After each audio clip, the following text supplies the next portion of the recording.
Okay, it is January 18th, 2013. A beautiful, crisp winter evening.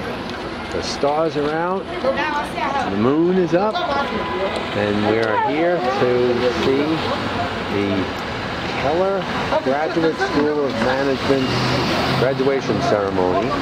A graduate school of the Devry University is taking place at Symphony Space. And in particular, hopefully, we'll get to see Carmen Wiggins receive her master's degree. It's a master's in accounting and finance. And what I understand, she is the first person in her family to receive a master's degree from college, and possibly the first one to receive a college degree. So congratulations, Carmen, and I'm looking forward to your ceremony. Now, Symphony Space sits on Broadway in 95th Street, right nearby this kind of neat-looking train station. There it is across the street, so I'm going to go inside now. Hey, you got Carmen. Carmen, how you doing, honey? Is this the whole extended family? Hello, Charlie. I have a gift for you. Hi, John. How you doing, guys? Hi. Congratulations to Carmen. How you doing, Mom? I remember seeing you. There we go. Excellent. Okay, let me get my ticket. I'll join you in a moment. I got to get this. Is that beautiful she is? Hello, Carmen. As usual.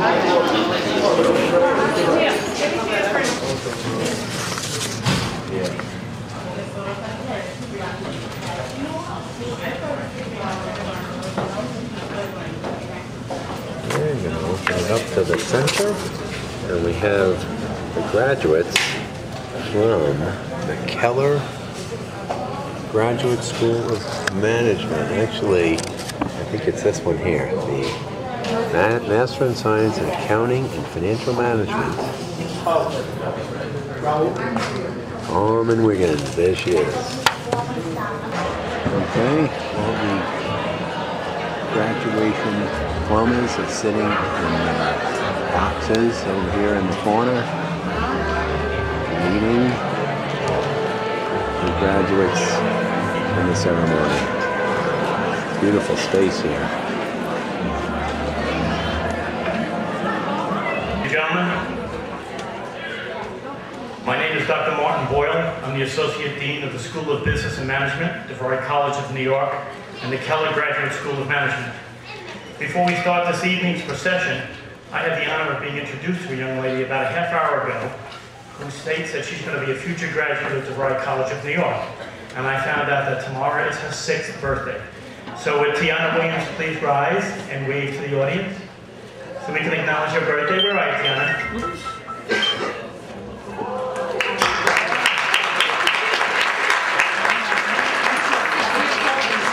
Happy birthday. Recruit them young, folks. Nice. Okay, would everybody please stand and welcome our graduates as they enter.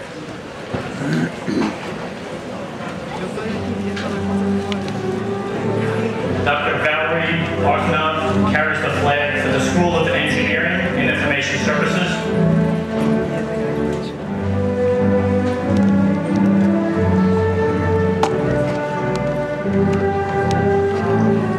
Led by Dr. Adnan Turki, the candidates of Associate in Applied Science in Network Systems Administration. Led by Professor Abdul Razak, the candidates Bachelor of Technology in Biomedical Technology. Led by Professor Natalie Summer, the graduates, the Bachelors of Technology in Computer Engineering Technology.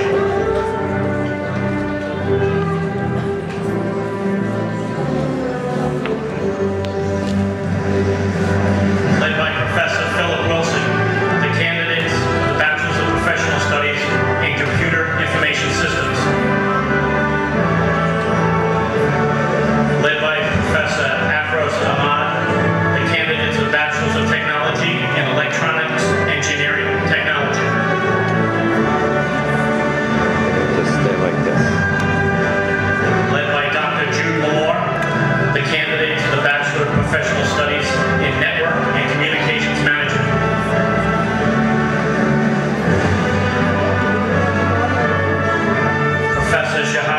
Java carries the flag for the School of Business and Management.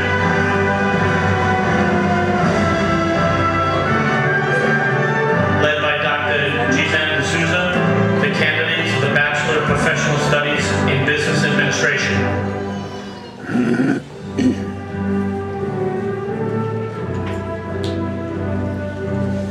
Led by Professor George Mansour, the candidates for the Bachelor of Professional Studies in Technical Management.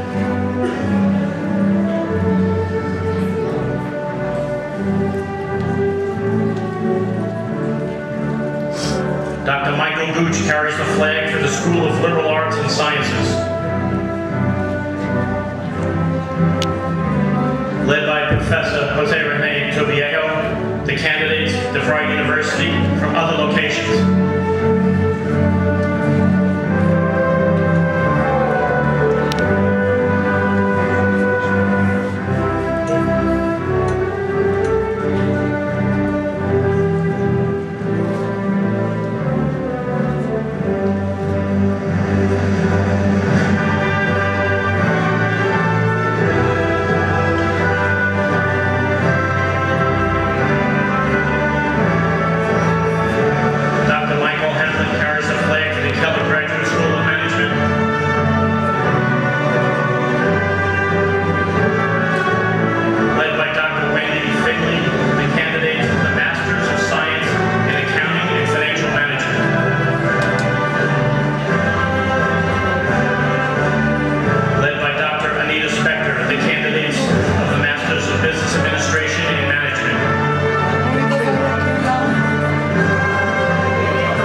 song Time of Your Life by Michael Stanziani, the New York State Color Guard.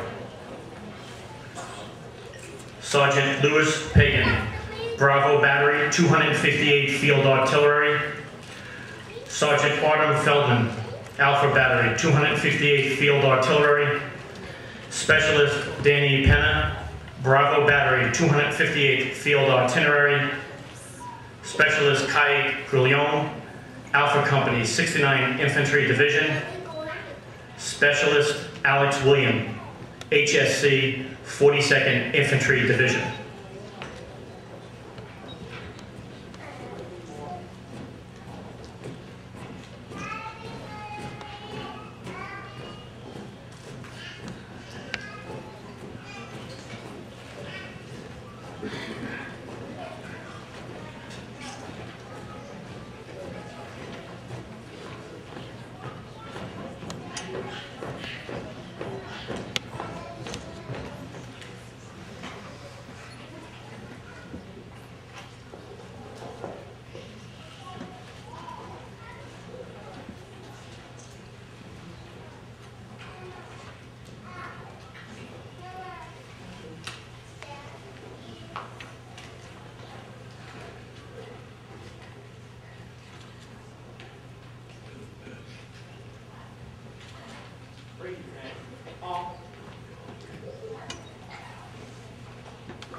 Bear with me, my guitarist bailed on me about an hour ago.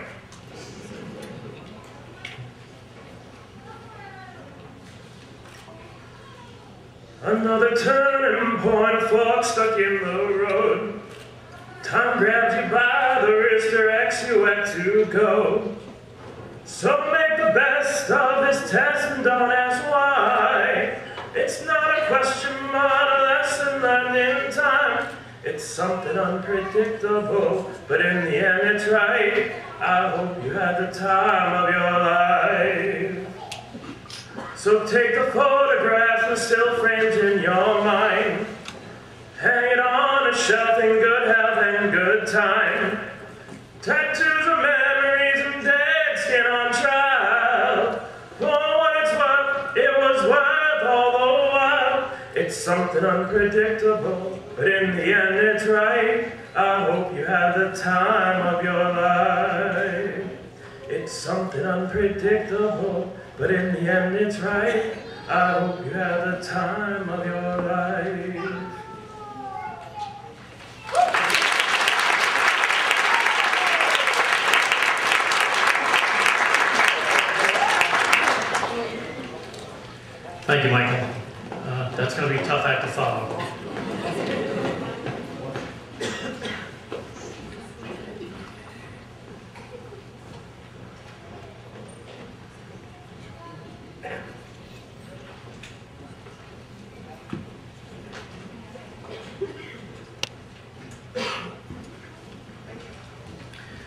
Okay, everybody, you can be seated. Again, thank you for coming here tonight. President Stanziani, graduates, faculty, staff, and honored guests, I proudly welcome you to the January 2013 commencement exercises at Devry College of New York and its Keller Graduate School of Management. I'd like to congratulate each and every one of you, the class of January 2013, on reaching a very significant milestone in your lives. Graduation day from college is a remarkable event in our lives, rivaled only by the birth of a child or a wedding ceremony, when so much meaning and emotion is concentrated into a few treasured moments. We remember these experiences forever because they signify both the culmination and the beginning of something truly extraordinary. I know that all of you have worked very hard to earn your Devry degree. You should be aware that you share that privilege, the distinction, with more than 2,000 Devry College of New York alumni and more than 250,000 Devry alumni around the world. Your families present with us here today, or in our hearts in spirit, also deserve recognition and gratitude for the financial and emotional support that has enabled you to accomplish this noteworthy goal. I ask that the graduates please rise, turn and face those families, and give them the heartfelt thanks for their support that they deserve.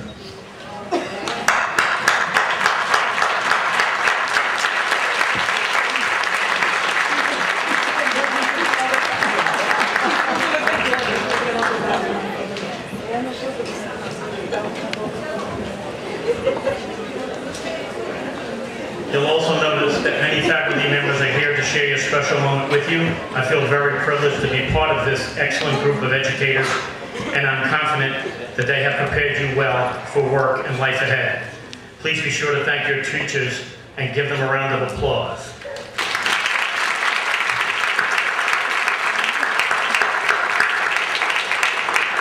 Finally, I have 3 important announcements to make. Please turn off your cell phones. Also, it's very important that you keep the aisles clear. And lastly, please remember to remain until the end of the ceremony. Now let's move on to the presidential address. I would like to introduce to you the President of Devry College of New York. Ladies and gentlemen, I am honored to present to you President Anthony Stanziani.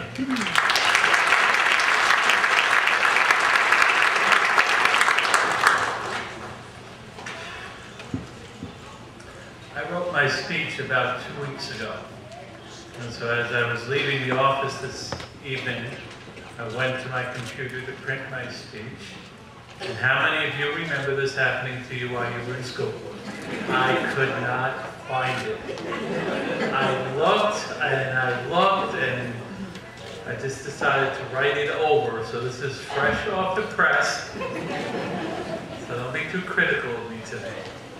First of all, let me thank Boyle for that fine introduction and fine welcome. And I'll take these off so I can see what I'm reading. Can't see you, but we'll work on that. Let me begin by wishing all of you a very good evening, particularly to our distinguished speaker, Eunice Heath, our fine faculty and staff, dear families, friends, guests, and of course the graduating class of 2013. Now, remember, this is your night. So any chance you have an opportunity to celebrate that throughout the rest of this evening, take full advantage of it. Let's cheer, let's applaud, let's shout. You deserve that. Today you will join more than 250,000 Devry alumni, and you will go on to enjoy much personal and professional success as a result of what you've accomplished here at Devry. Now, achieving the educational milestones that you have was no easy accomplishment. I know that many of you did so while juggling both family and work responsibilities. Some of you have traveled far from family and friends to be here. Students come from China, Poland, India, Haiti, and other foreign lands. There's also another group I want to speak to. There's a group that has served or currently serving in the armed forces, or have loved ones fighting to protect our freedoms. I ask that our active duty veterans and their families to please stand. So those of you in active duty, veterans, and the families of these fine people, please stand.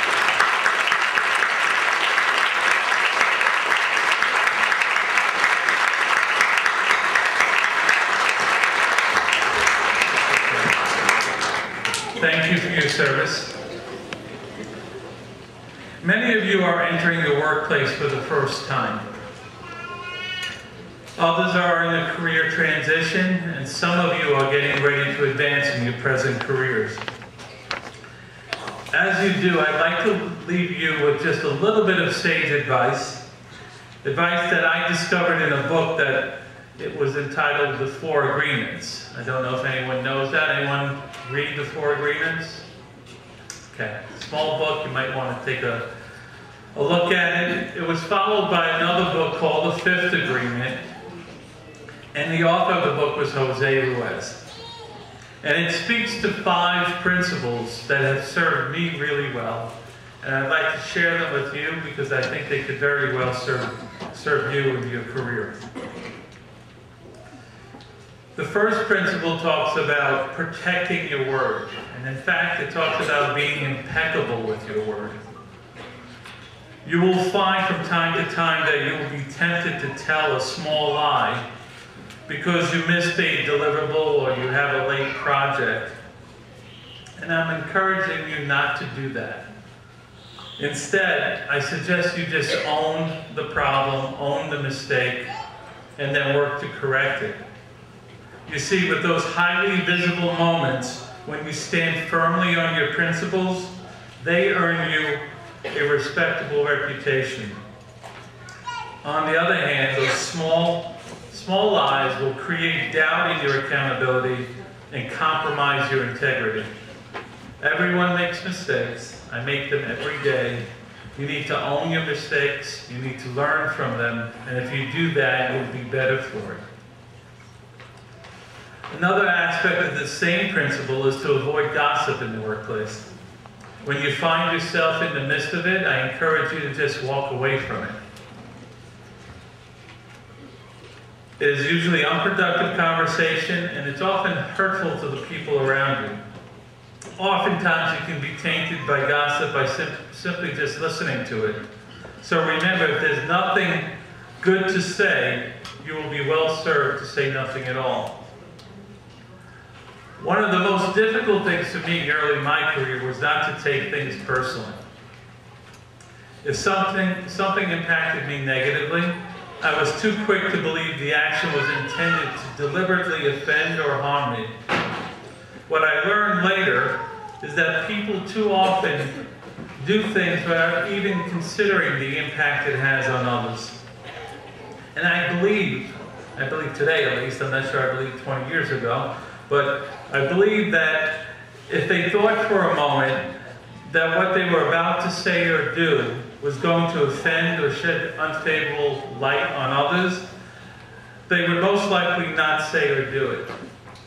More often, their actions are the result of their own situation, their own difficulties, and their own insecurities. So I challenge you that rather than be angry with them, you might instead wish them a kind thought in getting through their dilemma or issue. So here's one way to look at it. How many of you have ever been cut off on the road by another driver? We all have. I was tonight trying to get here on time. What's your first reaction? You can't say any foul words. If you are like I used to be, you would take offense and you'd have some very unkind thoughts and words that you'd mother under your breath, or maybe you would shout and they can't hear you anyway. What I've learned to do instead is realize that there's a good chance that person has someplace he or she needs to be that's really, really important.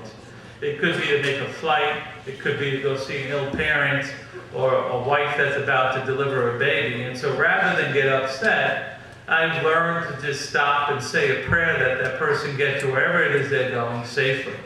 Now, I know that sounds a little Pollyannish, but it helps me not to get upset like I used to get. The third one is to never make any assumptions in the workplace. It's so easy to do. Too many people make assumptions that lead to misguided efforts and poor outcomes. you have a responsibility to yourself to make sure you have a complete understanding of what is being shared with you. Remember, the only dumb question is the one that's not asked. If you leave a meeting which you have been given an assignment or a task, unsure of what it is you're supposed to do, it is nobody's fault but your own. Instead, end each of your discussions by testing your understanding of the assignment of the project. Say something like, let me test my understanding of what is expected of me. Then recount what you believe your responsibilities and assignments are. It's a sound practice, and it will eliminate a lot of uncertainty in the workplace for you. How many times have you been encouraged to do your best? Do your best in that exam. Play your best in today's game. Give this project your very best. And if you didn't know, our vocalist tonight is my son, so Michael, do your very best at singing tonight, is what I was thinking. We have all been encouraged like this at one point or another, but should you do your best, or should doing your best be reserved for important events or assignments? Or should it be a way of life, particularly at work? Every assignment and interaction should receive your very best effort, no matter how trivial the task. Doing your best, and I really do believe this, if you do your best in everything you do, not just those things that people tell you are important, it becomes habitual, and you won't know any other way to do anything, and it will serve you very well in life. The fifth principle is to be skeptical, to challenge the things that don't seem right, as sometimes they no longer serve the purpose for which they were originally designed. Here's an example. So, early in my 28 years of marriage, I was watching my wife make a roast. And she sliced off a little part of the roast on either side of the roast before she put it in the oven. So I asked her why she did that. Why do you slice, Jeannie, a little bit on either side of the roast before you put it in the oven? And she didn't know. She simply said, well, that's how my mom used to do it, so that's how I do it. So because I wanted to prove my point to my wife as a newlywed, a mistake. When I saw my mother-in-law, I asked her, I said, you know, Jeannie tells me that she cuts off a part of the roast on either side before she puts it in the oven because that's how you did it. Why do you do that? And she said, you know, Anthony, I really don't know. It's how my mother used to do it. So a little while later, I saw my grandmother-in-law. It was for Christmas. And I said, Grandma, your daughter, my wife, both slice off part of the pot roast before they put it in the oven. And when I asked them why they do it, they both point to you and said, that's how you did it. So why do they do it that way, and why do you do it that way? And she said, I have no idea why they do it that way. I did it that way because if I didn't, it wouldn't fit in the oven. So you see, there are times where you have to challenge the status quo. You really do. So in summary, I'm going to ask you to do 5 things. I'm going to ask you to remember to be impeccable with your work, to not take things personally, to never make assumptions, to never assume, to always do your best, and to be skeptical. It'll serve you very well, I promise. Let me thank you for your attention. May today be the beginning of a new journey and a great adventure, a life lived well and with purpose. Congratulations, and may God bless you all.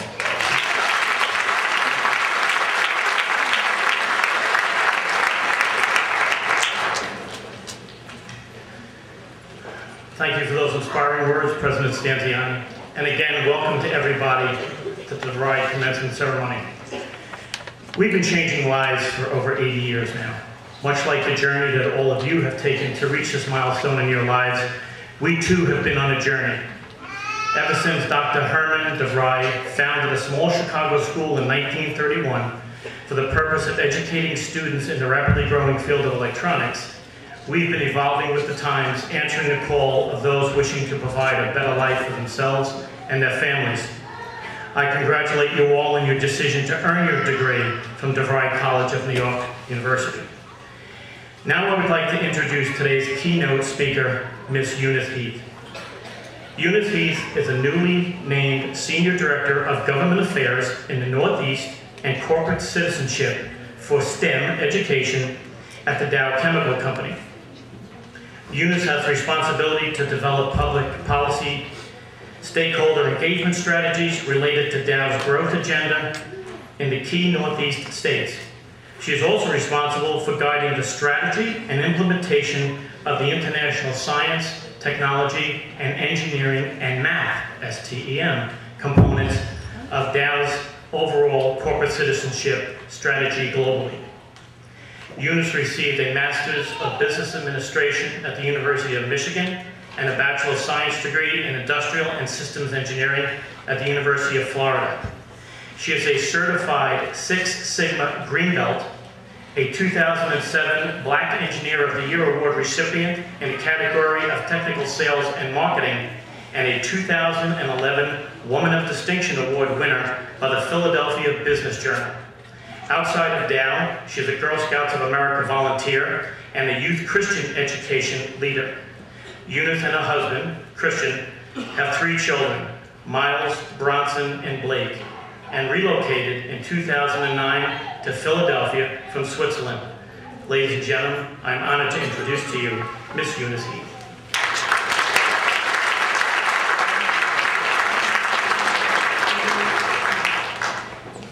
Thank you so much for that warm welcome, and I am so honored to be here. A few days ago, Wendy and Karen called me and asked me if I had a cap and gown, and I told them the last time I wore a cap and gown, I was pregnant with twins. So no, I don't think I have a cap and gown to wear this evening, but they provided me with a wonderful cap and gown to be presentable with you this evening. So thank you, and what a privilege it is to be here at Devry College in New York.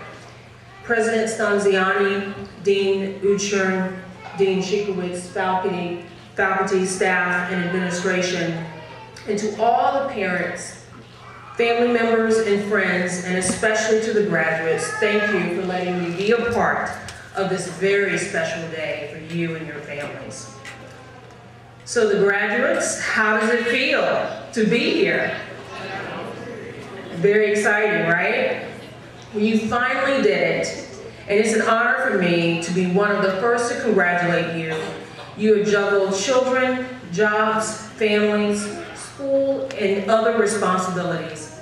Sitting among you are single parents, college late bloomers, those changing careers, and people returning to school after raising families or completing military experience. And just like President Stanziani mentioned, we really and truly are honored and thankful for our armed services and for those that service our country day in and day out. So we honor you and we thank you. Were there days you wondered if you would make it? I bet there were times when you thought the sacrifice was not worth the pain. And yet here you are, graduating from a college that respects your life experiences and creates a tailored environment to help make this next step of your journey perfect just for you. I hope you're proud, and you deserve to be, and certainly deserve to be here. I congratulate you on your success and sincerely wish you all the best in your new endeavors. So here we are, you on the threshold of a new start in life, and I am honored to launch you on your way. Your mind may already be on the upcoming celebration, which I don't blame you. So I promise to be brief, no matter how long it takes, right? But just kidding. I'll be brief for you. I'll begin with some background about myself. You heard a little bit earlier, but let me throw a few numbers at you. 20, the number of years I have been married. 3, the number of children I have, including a set of twins. I mentioned that earlier. 7, the number of times I have moved for my job. 26, the number of countries I've visited. 22, the number of years I have been at Dow which is a company I respect immensely for developing solutions to some of the world's most critical challenges. These numbers are the product of a strong and loving family. My mother is the youngest of 8 children and my father the oldest of 5. My parents are college educated. Their parents had elementary and middle school educations, and my great-grandparents had only a brief early education. Both of my parents lived in one-room homes as children. They both worked while raising my brother and I in rural Florida. During the summer, as my parents worked, my summers were spent at my aunt's home with my cousins. We picked beans, corn, and other vegetables from a small working farm on our property. Because of those experiences, I have never been a stranger to hard work. Upon graduating high school, going to college and obtaining a degree was not an option. It was expected. Getting a job after college also was not an option. It was expected. Reaching for the stars was not an option. It was expected. And this brings me to the first of 3 points I want to share with you this evening. Now, point number 1, dream big.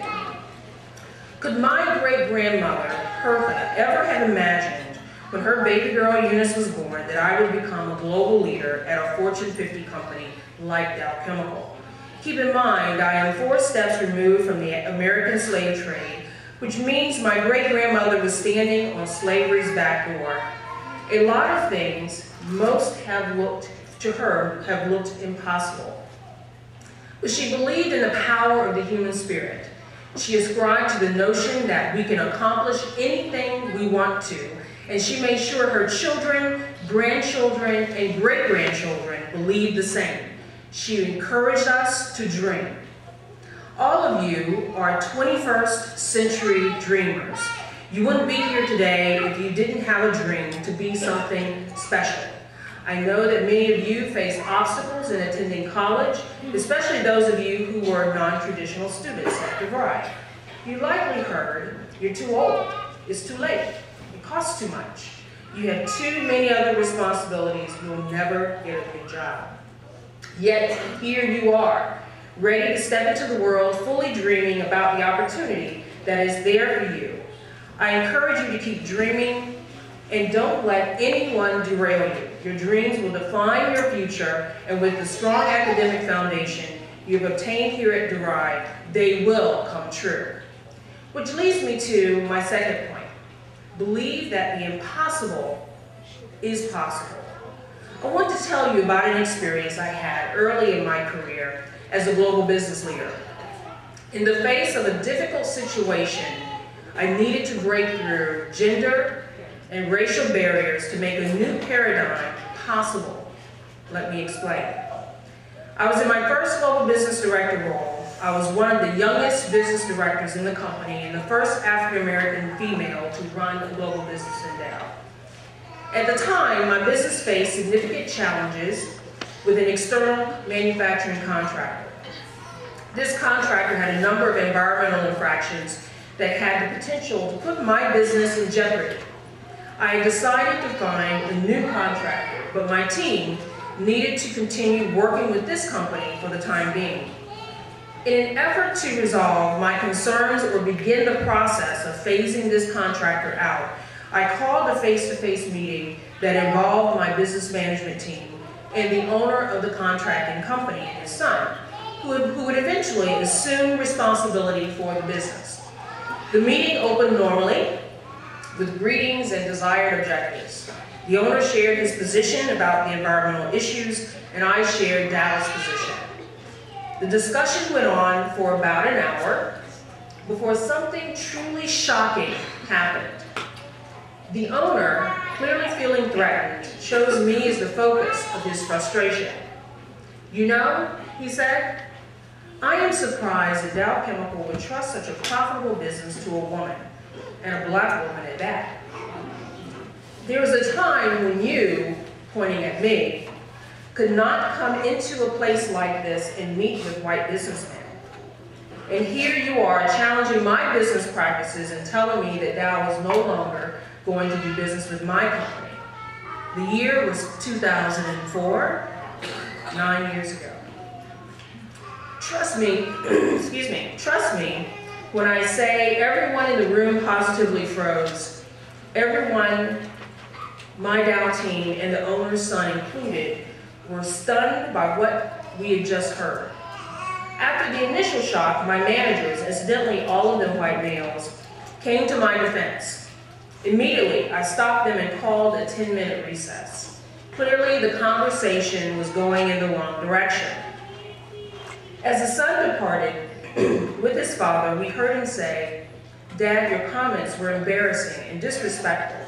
I'm ashamed of what I just heard." Sadly, the father replied that he was not sorry, that he believed every word he said. So where does this story go from here? I chose at that very moment to believe that the impossible could be possible.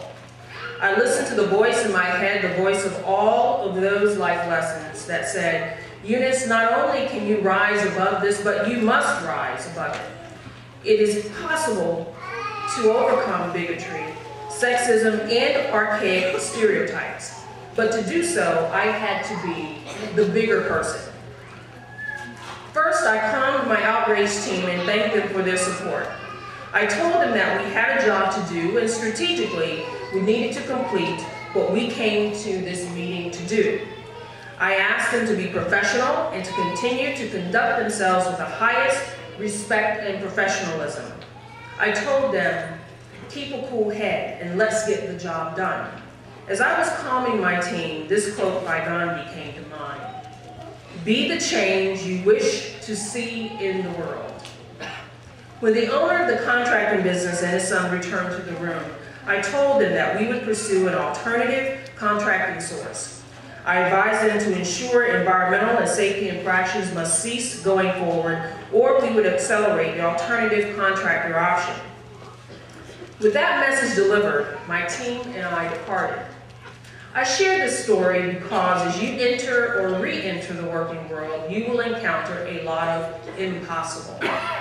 When Steve Jobs first suggested the idea that every individual could have a personal computer, people thought he was crazy. Imagine if he had listened. What if the creators of the World Wide Web listened to those who wanted to keep it under wraps? What if Abraham Lincoln abandoned the fight to add the 13th Amendment to the Constitution? Or Mark Zuckerberg never created Facebook? People walking on the moon, the creation of penicillin, an end to racial segregation, the dismantling of the Berlin Wall, graduates from college at the age of 40. Looking through the lens of possibility, the impossible is accomplished and becomes life-changing, and sometimes generational and societal altering. Don't be afraid to push your boundaries, persevere, and be an advocate of change. What's your impossible? I know it's there. It will require determination, tenacity, courage, and abandoning the status quo, but you can make it possible. Your time is now. My third and final point, use your wealth for good. I am blessed that God has provided me with the opportunity to amass great wealth.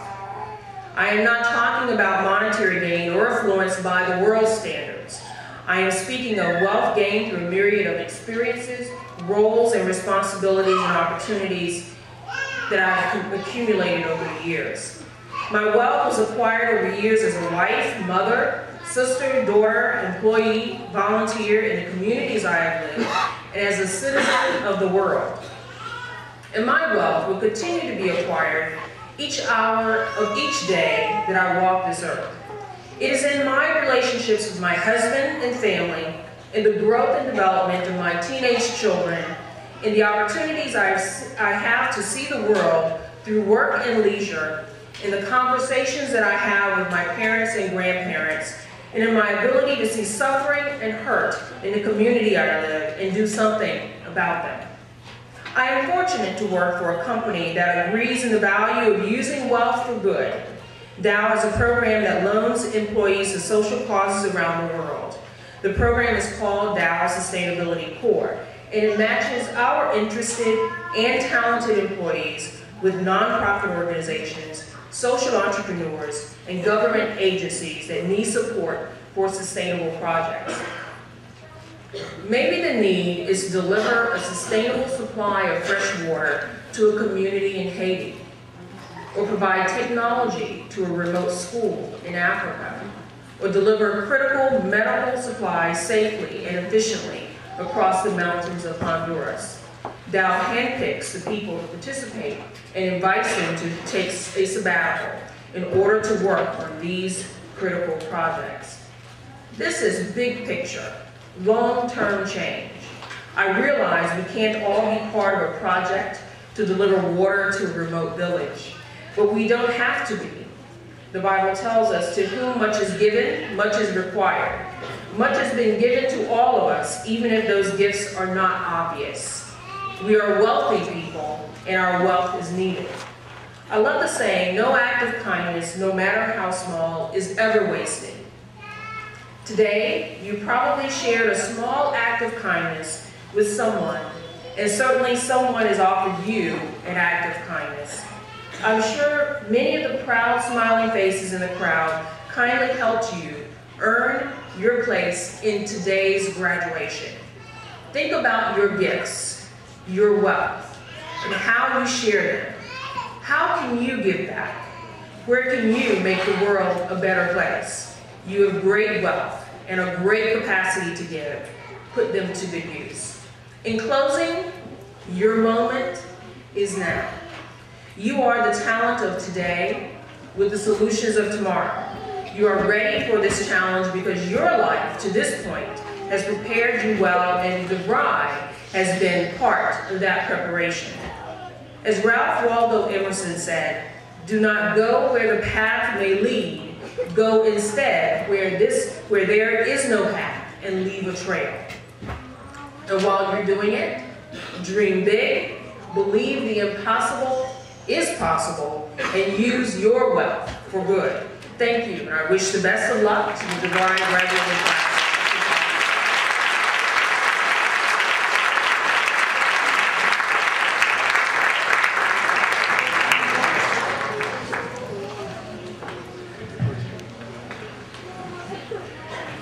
Thank you for that fine address, Eunice. We'd like to honor you with a token of our appreciation. President Stanziani will present that to you. We'd now like to...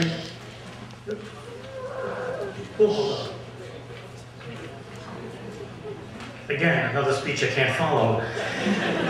We would now like to recognize academic achievement. Many of our graduates have excelled academically. Our Dean of Academic Affairs, Michael Oshram, will now honor some of these students. Dean Oshram.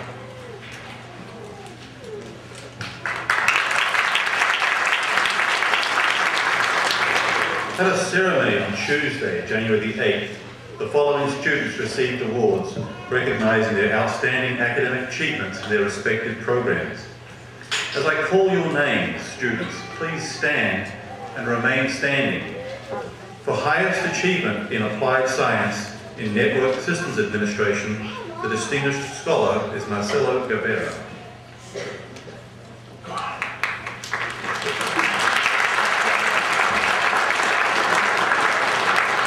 For highest achievement in professional studies in business administration, the distinguished scholar is Jose Rodriguez.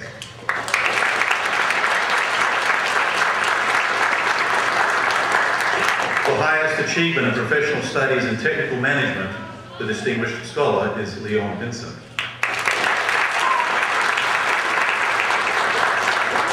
For highest achievement in technology, in computer engineering technology, the distinguished scholar is Fabio Almeida.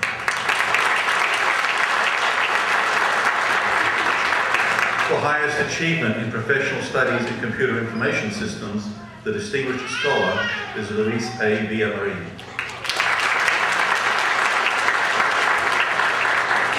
For highest achievement in technology, in electronics engineering technology, the distinguished scholar is Andrew D. Reed.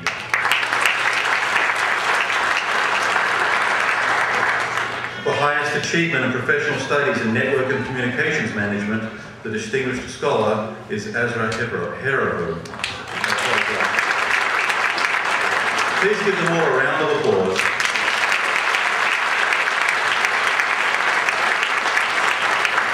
Next, I would like to introduce the outstanding scholars in the Bachelor and Master's programs. Many have, sorry, you can sit down, I have already done so. Many students have excelled academically, with some attaining a perfect 4.0 grade average or very close to it. Based on academic achievement, one undergraduate student has been selected as the valedictorian of this class. I have the privilege of introducing him. The valedictorian of the Devry College of New York is Mr. Fabio Almeida. Fabio Almeida was born and raised in Brazil, where he achieved an associate's degree equivalent in accounting and served as a member of the Brazilian Air Force. In 2002, at the age of 19, he left his country to pursue new opportunities abroad. In New York, he studied martial arts and through hard work and discipline became one of the fastest students to rise up to his black belt in his style. In the summer of 2009, he joined the Devry College of New York and secured his spot in the Dean's Honours List every semester to follow, with the highest possible grade point average achieved. In mid-summer of 2011, Fabio fathered a beautiful daughter, Sheilin, of whom he is very proud and loves unconditionally. 2 semesters before graduation in the winter of 2011, Fabio was hired by GE Healthcare as an intern and was offered a full-time position as a BMet 2 in little less than 6 months of work, having not yet graduated from college. Today he works with the class of 2013 as one of the graduating students as the summa cum laude of his computer engineering technology class and the valedictorian of the ceremony. He will now present the valedictory address. Larry.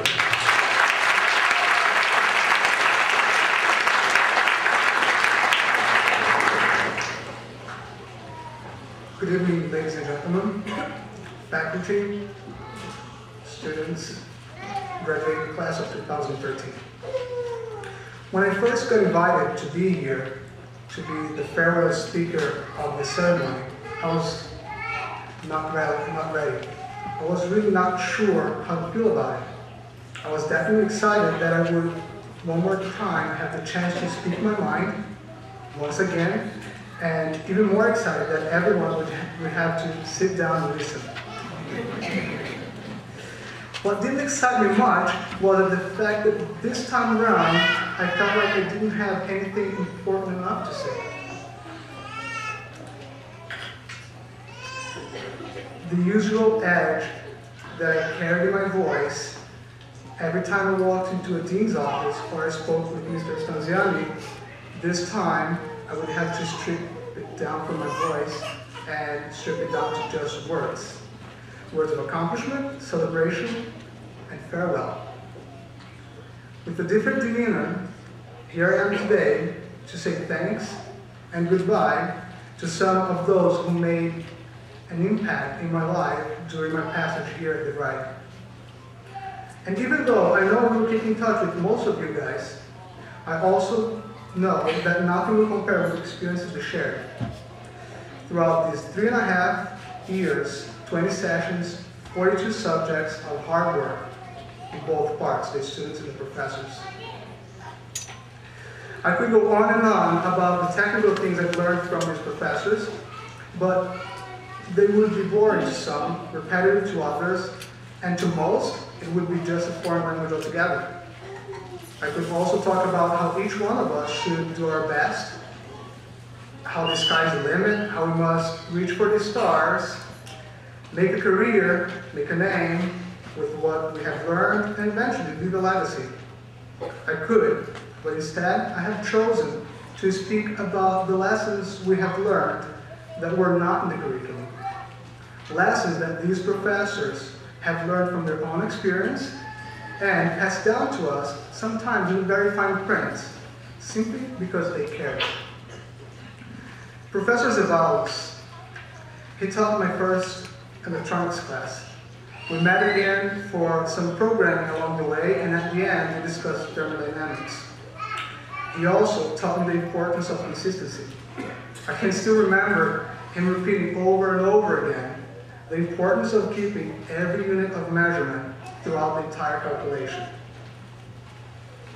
Dr. Shi, he taught every class with excitement. He taught that things go up and down, go fast and slow, and most of it can be predicted if you have the right amount of data. He also taught the value of precision in anything we do, to the several decimal places. And above all, he showed us, class after class, that no student should be left confused. And it does not matter how far to the right of the decimal point a number is, it still matters. Professor Duclos, a bottomless pit of knowledge, how I like to refer to him, to whom it doesn't matter what subject you might have a question on, he always has the best answer. Go research, bring me what you find, and we will discuss it. In the beginning, some of us might not like the answer, but later on, I have learned that he was teaching also a lesson. Nothing comes easy. Professor D'Souza, in the midst of the programming mumbo jumbo, he truth taught us an important lesson. When a text looks really complex, break it down. If it still looks confusing, break it down again. And if it's still confusing, break it down until you can't break it down anymore. Start from the beginning and go step by step all the way through it. Professor Ali Berglu, he taught most of us about flip-flops. The ones from electronics, of course.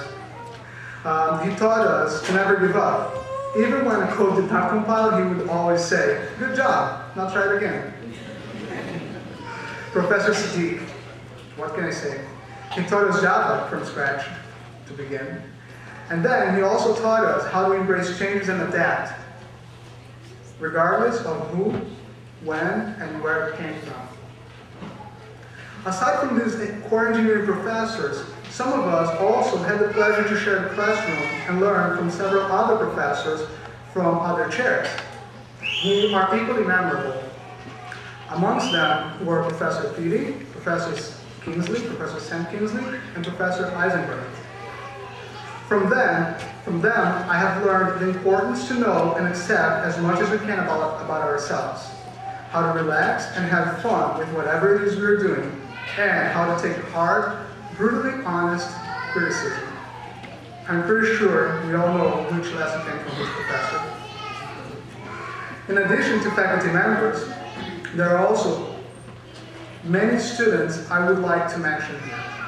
After all, we didn't get here alone. We all worked together at one point or the other, even when they forced us to. I wish I could mention, at least remember all these names, but this list would be endless, and you guys would be sitting here for hours. I'm sure every single student knows who they are, but to keep the list short, there's one student that I still would like to talk about. Zainab Turki and I developed an amicable contention right from the beginning. As we challenge each other every class to be the #1 student in that class. We often joked about who would be the valedictorian speaker of the ceremony. And it turns out that we both were. She spoke in the last ceremony, and here I am speaking today. Finally, how can I talk about all these lessons learned and all these awesome professors and not bring up one name? Professor Natalie Summer. She coached us, or most of us at least, from our first classes to the last semester at Devry. The one professor who always puts extra time into teaching with a smile on her face, and when we did not even know what classes we still had to take, she knew it. She had it all planned out for us.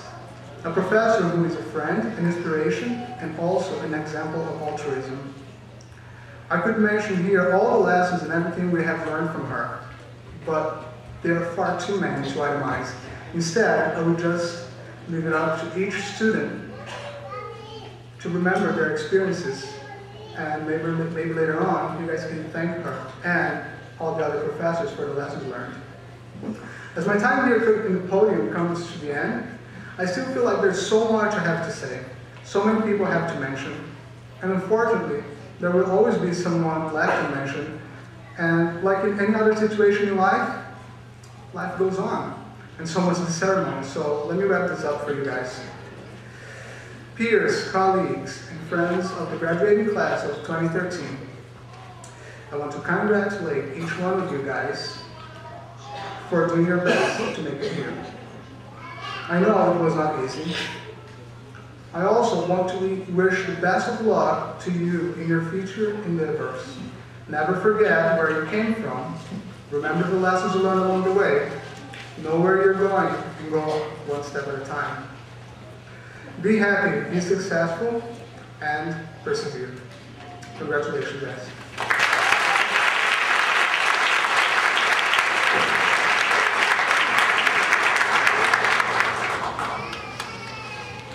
Thank you, Fabio. Based on academic achievement, one student has been selected as the Keller Distinguished Scholar of this class. I have the privilege, again, of introducing her, New York National Guard. She is a mother of two beautiful daughters, 7-year-old Judea and 1-year-old Jalaya. Hopefully I said this correctly. Shelley enrolled in Devry in 2009 and will be graduating with her Master's in Accounting and Finance with the intent to sit her CPA exam shortly. Shelley will now present the Keller Distinguished Scholar Address. Shelley.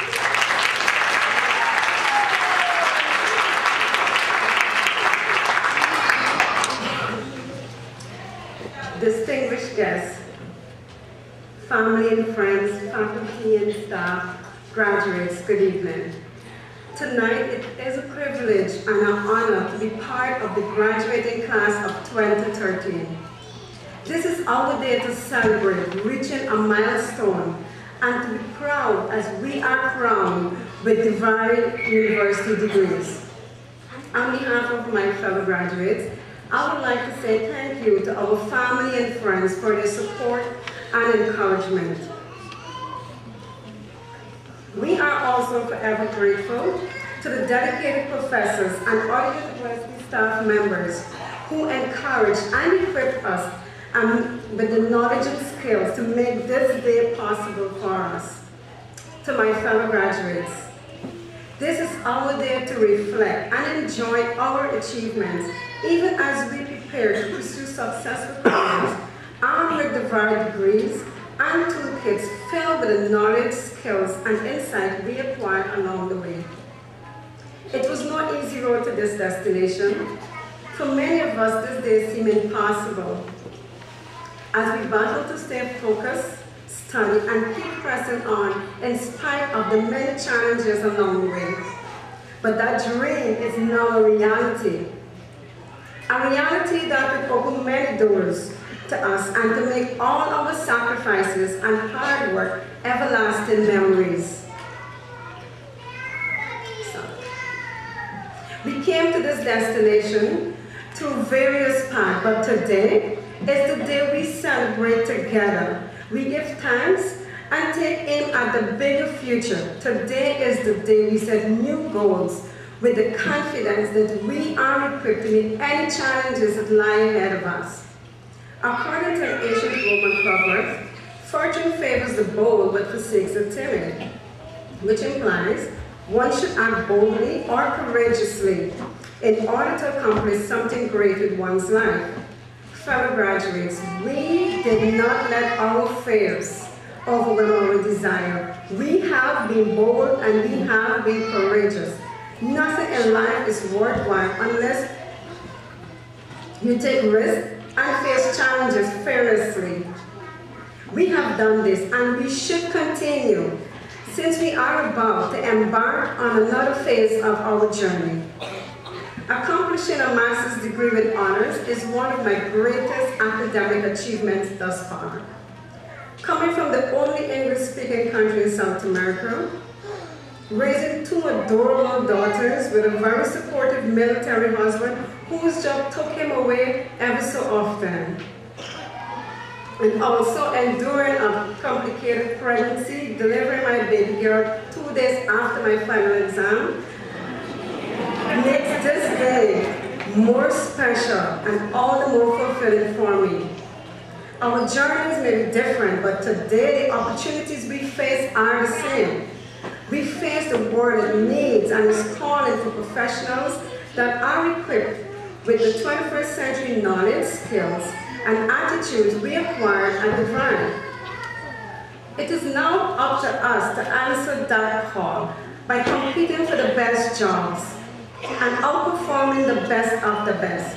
This would not happen overnight. There will be difficulties and setbacks along the way, but we must fix our eyes on our goals and persevere until we achieve them. Pen the best application possible. Dress your best for every interview. We must maintain a network of the best mentors and colleagues among us. Let us be the best we can, regardless of the difficulties and setbacks we may encounter, and we will achieve more than we ever imagined possible. The charge to all of us as we lead Devry is to aim for that which appears to be beyond our reach.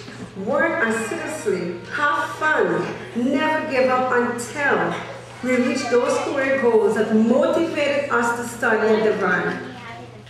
The best years are still ahead of us. May God continue to bless us all, and may we make Devry and those who supported and encouraged us through this life-changing experience proud with our future achievement. Thank you.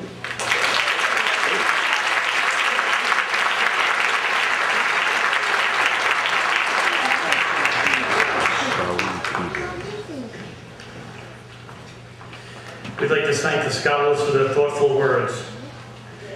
We now come to the heart of the ceremony, the awarding of the diplomas.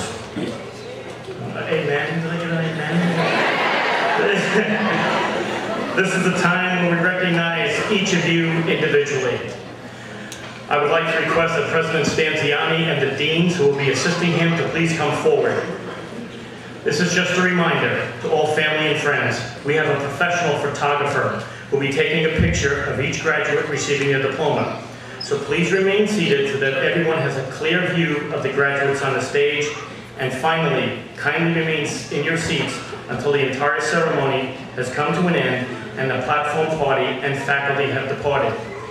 Whether the graduates today are a member of your family or anybody else's, they're a member of the Devry family. We'd like a round of applause for each graduate as they get up here today, okay?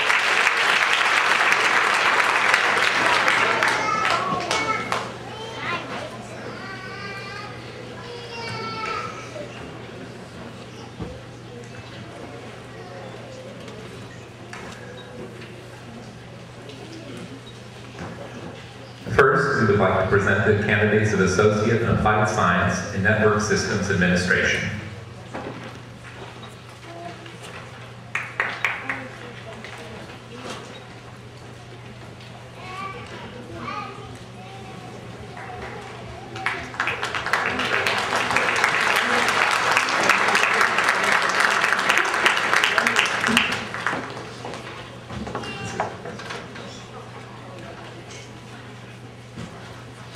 Latanya Gaddy.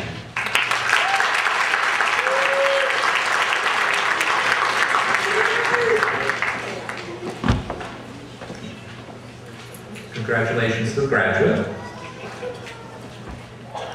Next, we would like to present the candidates for the Bachelor of Technology in Biomedical Technology.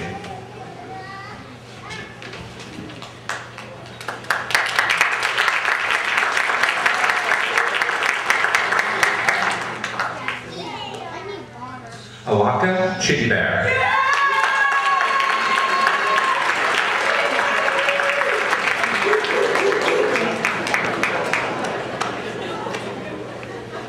Congratulations.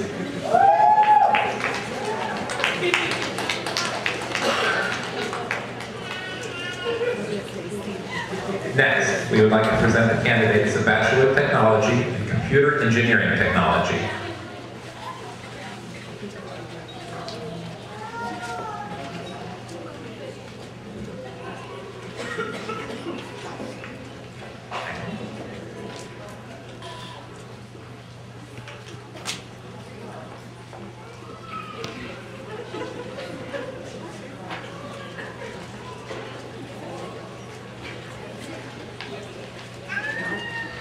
The This is without a doubt the shyest group of people I've ever seen in my life.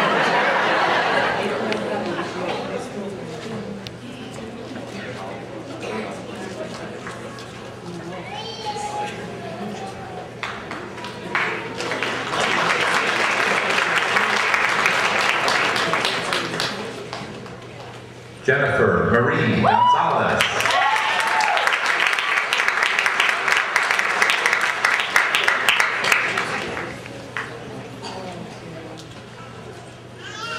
William Nathaniel Green III.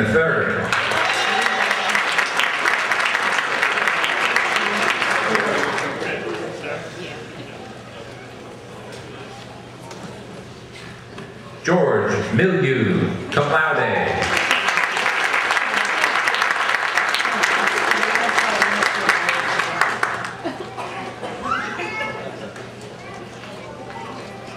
Kelvin Rosa.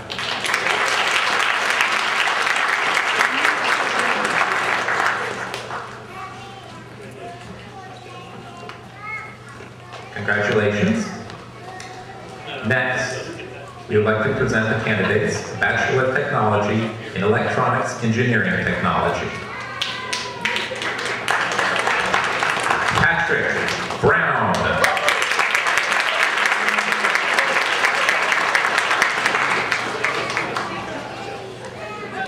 Congratulations. Next, we would like to present the candidates of Bachelor of Professional Studies in Network and Communications Management.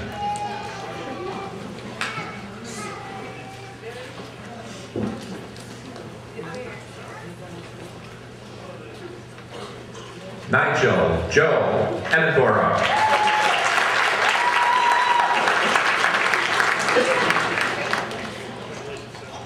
Eustace Winston Williams, magna cum laude.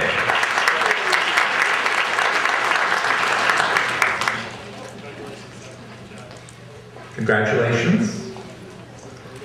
Next, we would like to present the candidates of Bachelor of Professional Studies in Business Administration.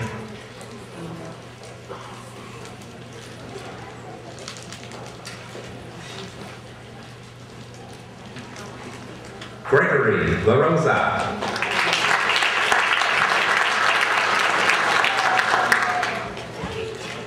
Jackpreet Singh, cum laude.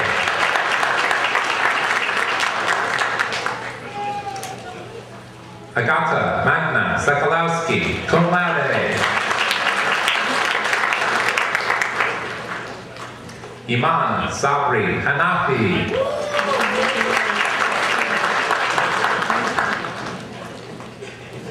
Sherry T. Toussaint.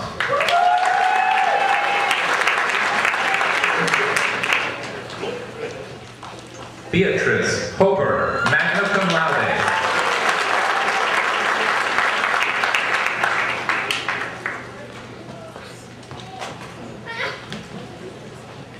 Congratulations.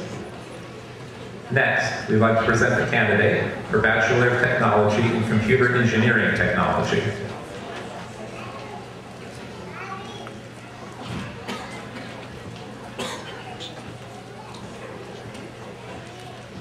Fabio Almeida, valedictorian, summa cum laude.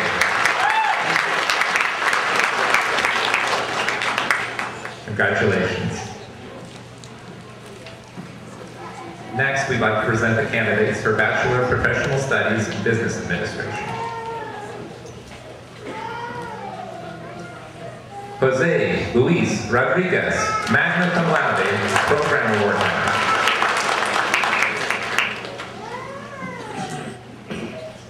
Christopher Livingston, magna cum laude.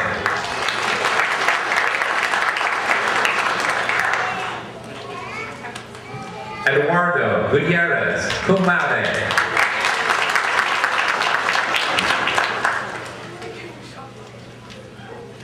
Sophia Henry.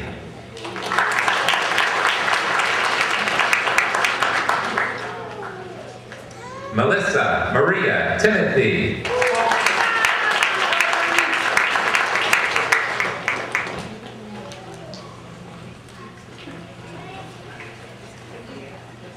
Next, we would like to present the candidates for Devry other locations.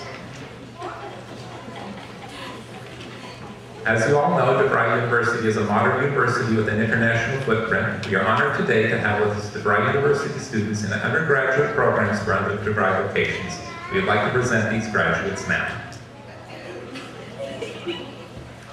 Hope D. Bomani, summa cum laude.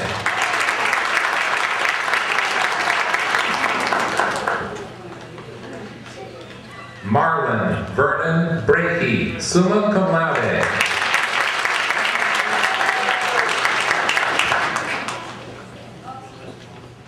Renee Michelle Bush.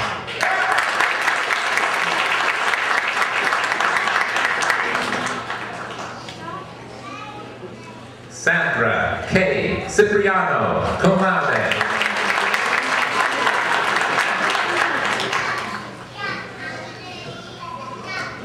Cheryl Ann Franklin.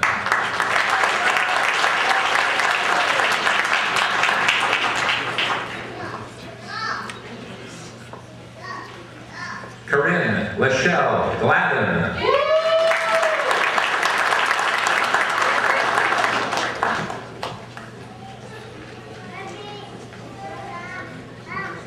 Sandra F. Holmes.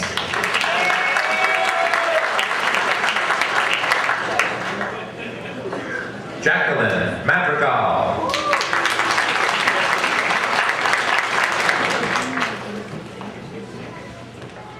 Beatrice Maldonado.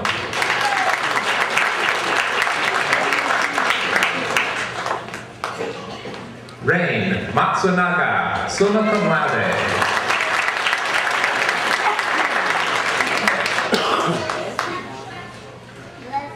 Aaron McCabe.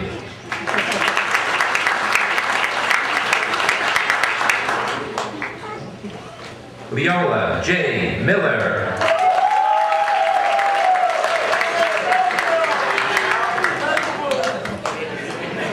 Kenya Veras Gonzalez.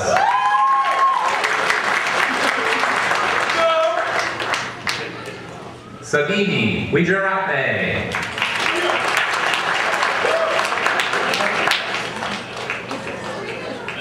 Michelle Lee Wilson.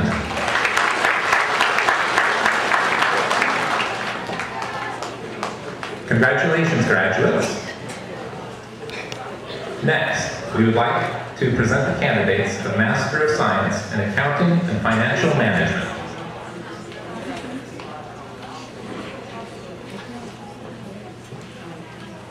There she is. Marisa Draginovich.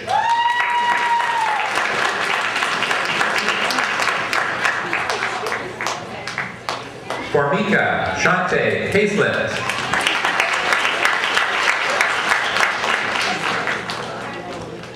Thomas Michael Littman with distinction.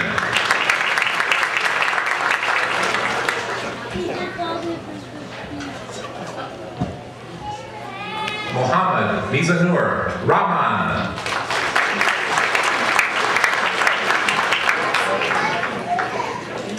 Mohammed Tariq Rashid.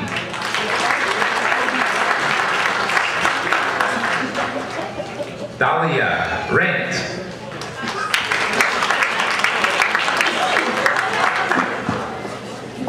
Yusef Sman.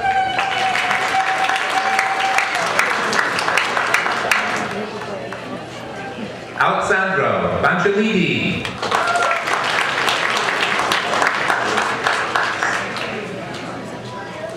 Deidre Nicole Walker with distinction.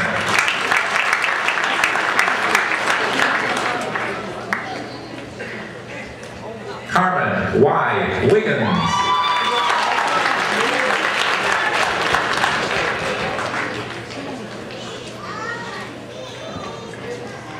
Shelley Peters with distinction.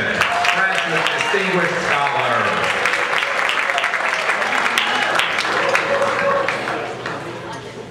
Congratulations, graduates.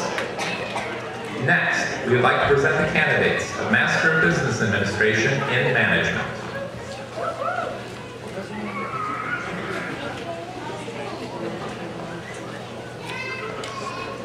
Raquel Renee Aiken.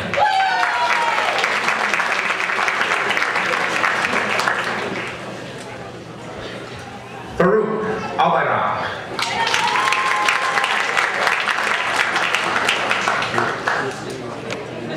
Tyrone Alvarado.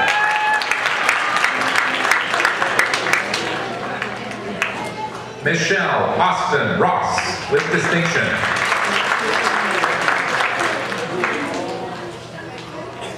Amadou A. Bernice Hermain. Philippe Bombo.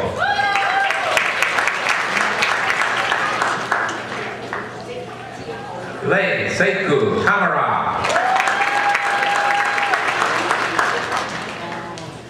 Ellen A. Court.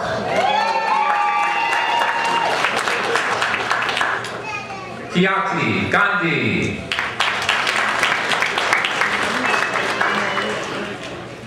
Gana Gorochenko.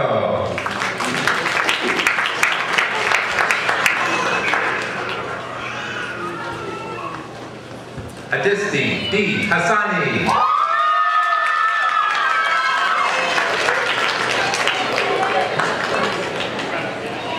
Dara Su Wan Ho.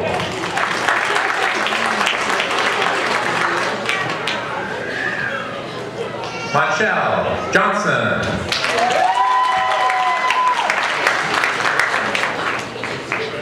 Jolanda Kendricks.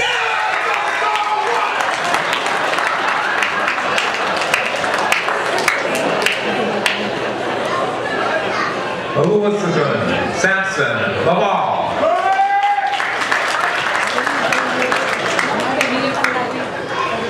Epifani Lobusu.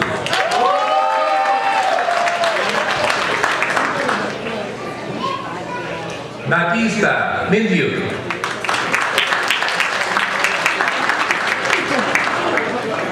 Muhammad Sajjad Khalil.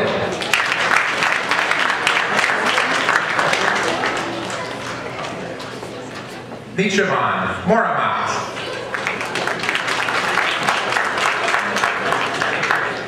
Bacharavan Nimarat with distinction.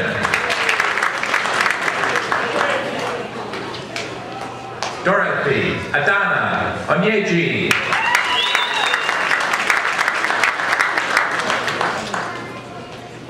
Ya B. Opoku.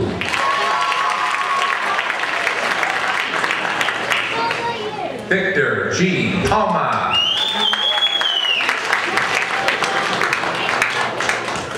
Carol A.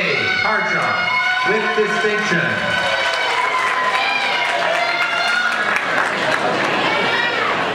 Pinal Anantrai Patel.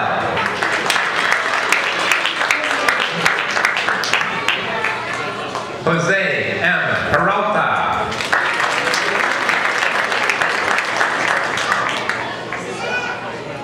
George Brian Preston.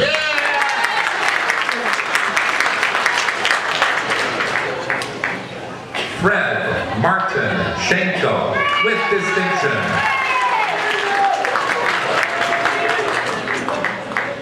Stanislav Schreibman.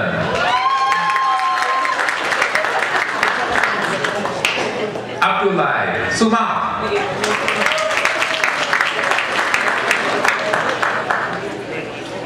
Delilah C. Springer with distinction.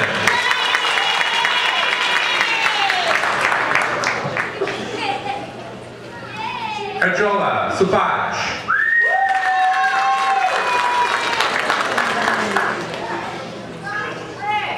Taksamani Palapaisan.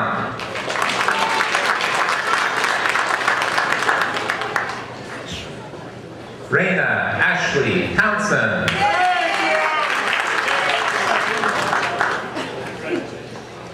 Aminata C. Wachi with distinction.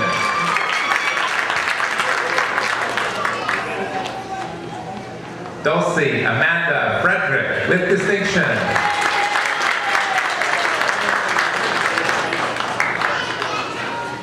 Saeed Murtaza Abbas Rizvi.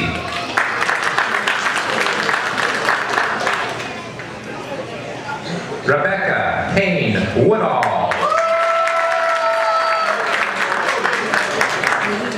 Rana Zain with distinction.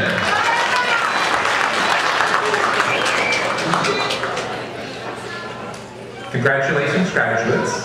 Now we would like to present the candidates for Master of Information Systems Management. Calvin Chung with distinction.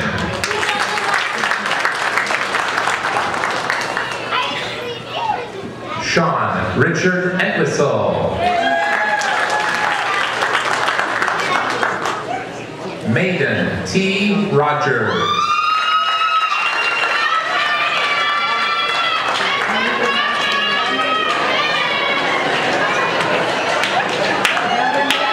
Napoleon Metalis with distinction.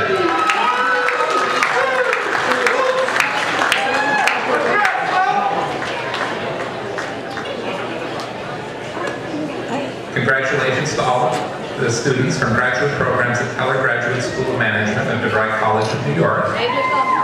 We are honored today to have with us Keller Graduate School of Management from other Devry University locations.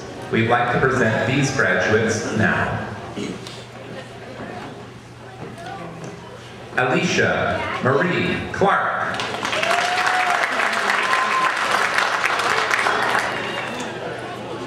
Nedrika Crooks.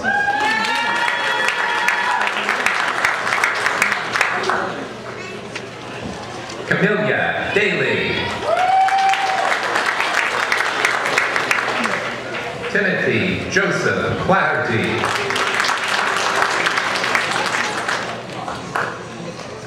Nicole J. Henry.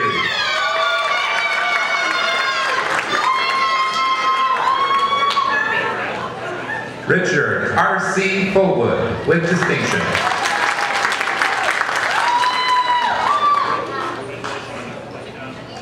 Tanya Vanessa James.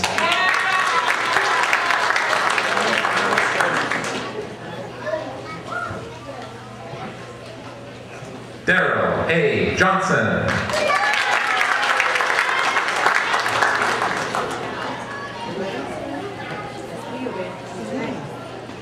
Josette A. Lucky Hay.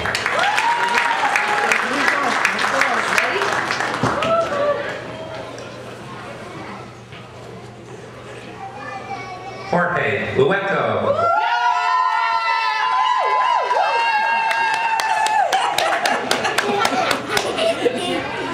Joanne Nak Yen Nguyen.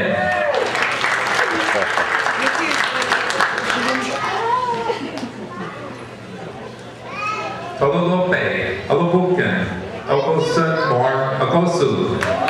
Distinction.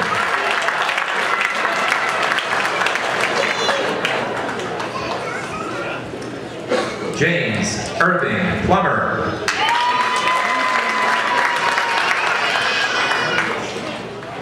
Roger K. Springer.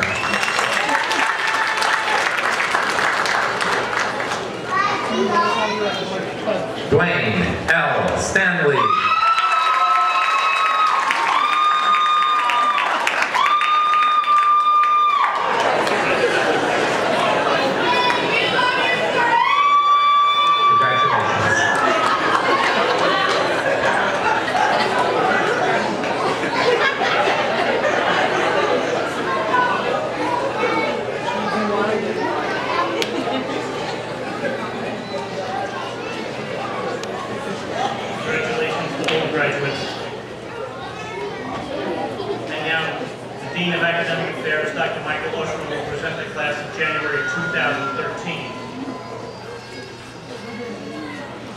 Let's give all the graduates a round of applause.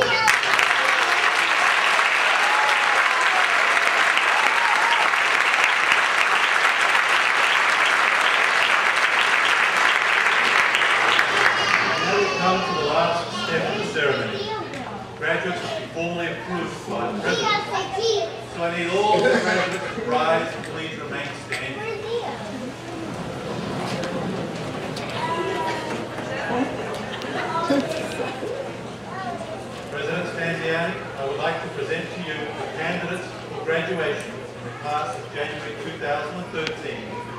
DeVry College of New York and its Kellogg Graduate School of Management.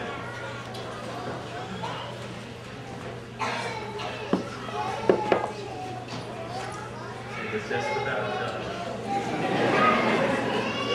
So, by the authority vested in me by the Board of Trustees and the State of New York, I confer on each of the candidates the degree or diploma for which he or she has completed all graduation requirements. Congratulations to all the graduates, families, and friends.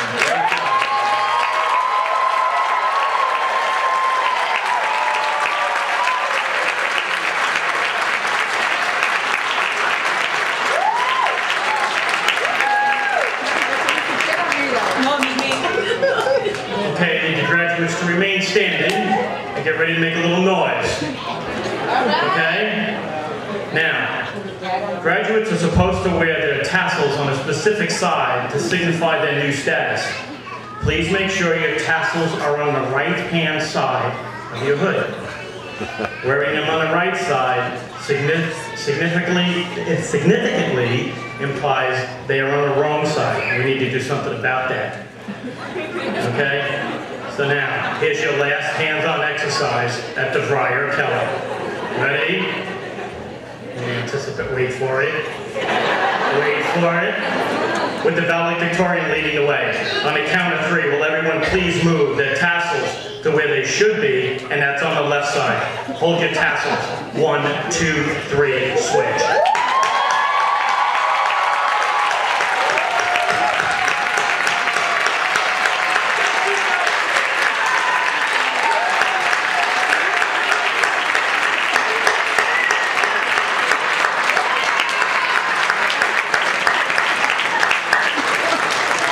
Congratulations, everybody. Have a seat.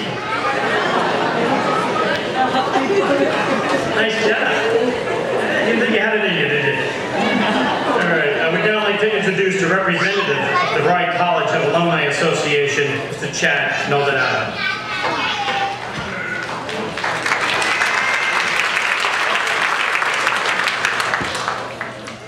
Congratulations. I want to welcome you to the DeVry College of New York Alumni Association. Welcome to the organization that promotes mutual advancement of the entire DeVry community. When you graduate, you receive much more than just a degree. You become a lifetime member of DeVry and Keller Alumni Association of nearly 250,000 members. As DeVry and Keller grads, you are an integral part of the past, the present, and future success. Please, make sure at some point in the near future that you register with the Alumni Association at alumni.devry.edu and get involved with your DeVry College of New York Alumni Association. I want to wish you all the absolute very best. You worked very hard and diligently to be here. Congratulations to each and every one of you.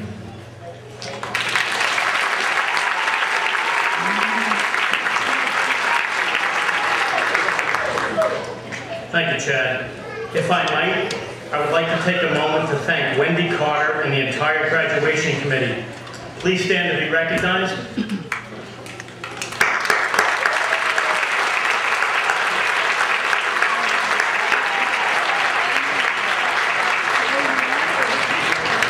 All right, graduates, you've just completed an important phase of your journey toward personal and professional fulfillment. Again, congratulations. And please be sure to say hello to your favorite professors before you leave here today. Please rise for the retrieval of the colors.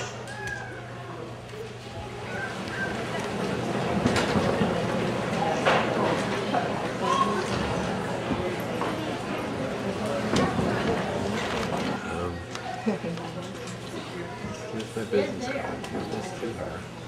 Have her send me an email. I'll send you the link.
last favor of our guests that you remain standing and allow the platform and the graduates to recess from the stage first.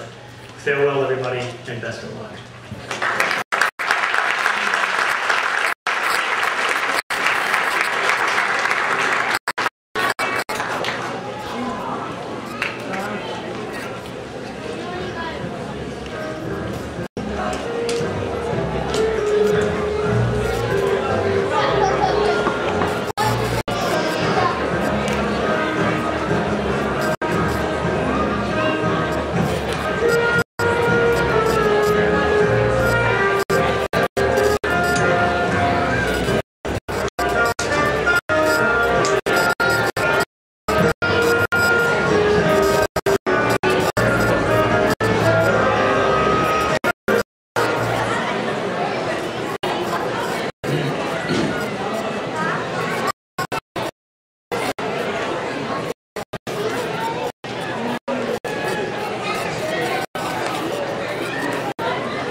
Okay, think about Mom. Are you proud of her? What do you think? Oh, look how beautiful. Congratulations, Carmen. That is quite an accomplishment. This was a beautiful ceremony. It was great. It was really very exciting. Sorry. He's got to get it on properly. He's got to get it on. Excellent. Now, someday you will have the tassel on the left side. Okay? There she is. The proud graduate. Proud husband, John. Oh, and Godzilla has made an appearance. Okay, guys.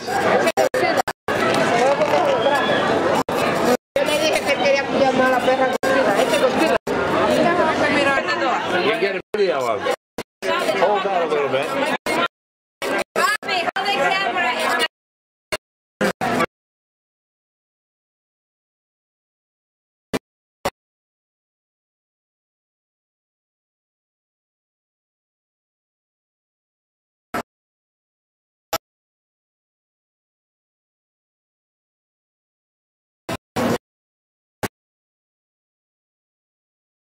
Okay, so there it is. All extended family. John, you got to run in there. Go on the side. One more. One more. Excellent.